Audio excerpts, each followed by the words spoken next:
News India 27 नव्या पिढीचं नवं माध्यम। 4,74,00,000चं देयक पण काम अधुरच। जिल्हा रुग्णालयात मोठा गैरव्यवहार उघड।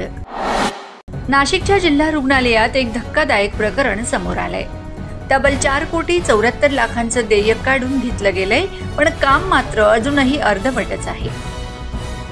या प्रकल्पात आधुनिक शस्त्रक्रियागृह आणि प्रसूतीगृह उभारायचं होतं। ठेकेदाराला 45 दिवसांची मुदत होती, पण 5 महिने उलटले तरी काम पूर्ण झालेलं नाही। सिव्हिल सर्जन शिंदे यांच्या वरदहस्तामुळेच हा लाडका ठेकेदार असा मनमानी कारभार करू शकतो असं बोललं जातंय। शासनाने या गंभीर प्रकरणाची सखोल चौकशी करावी अशी मागणी आता जोर धरते।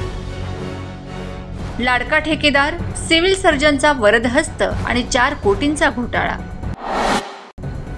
नाशिकच्या सरकारी रुग्णालयात घोटाळ्यांची साखळी सुरूच आहे। यावेळी लाडक्या ठेकेदाराला सिव्हिल सर्जनचा वरदहस्त लाभला आणि 4,74,00,000चा निधी लादला गेला। कामाची मुदत होती 45 दिवस, पण अजूनही ऑपरेशन थिएटर आणि लेबर रूमचं काम अधुरं आहे। मात्र देयक काढण्यात कुणालाच अडचण वाटली नाही। हे प्रकरण आता थेट शासनाच्या तिजोरीवर दरोडा घालण्यासारखं मानलं जातंय। आता या सगळ्यांची चौकशी व्हायलाच हवी असा जनतेचा रोष आहे। प्रलंबित काम पण निधी पूर्ण। नाशिक जिल्हा रुग्णालयात ठेकेदाराच्या मनमानीचा कळस। काम निम्मही झालेलं नाही, पण पैसे मात्र पूर्ण गेलेत। नाशिकच्या जिल्हा सरकारी रुग्णालयात सुरू असलेल्या आधुनिक शस्त्रक्रियागृह आणि प्रसूतीगृहाच्या कामात असा अजब प्रकार घडलाय। सिव्हिल सर्जन आणि ठेकेदार यांचं संगनमत असल्याचा संशय व्यक्त होतोय। 45 दिवसात पूर्ण होणं अपेक्षित असलेलं काम 5 महिन्यानंतरही अपूर्ण आहे। हे सगळं पाहता यामागे काही मोठं आर्थिक घोटाळ्याचं जाळं आहे का, असा सवाल आता उपस्थित होतोय।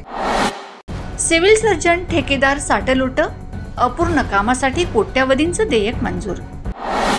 सिव्हिल सर्जन आणि ठेकेदार यांचं काही सेटिंग तर नाही ना, असा सवाल आता नाशिकमध्ये जोर धरतोय।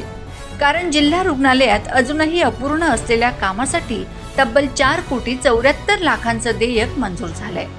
मुदत होती फक्त 45 दिवसांची, पण कामाला लागलेत 5 महिने।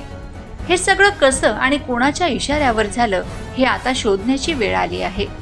शासनाने चौकशी करून दोषींवर कठोर कारवाई करावी अशी मागणी आता जनतेतून होते।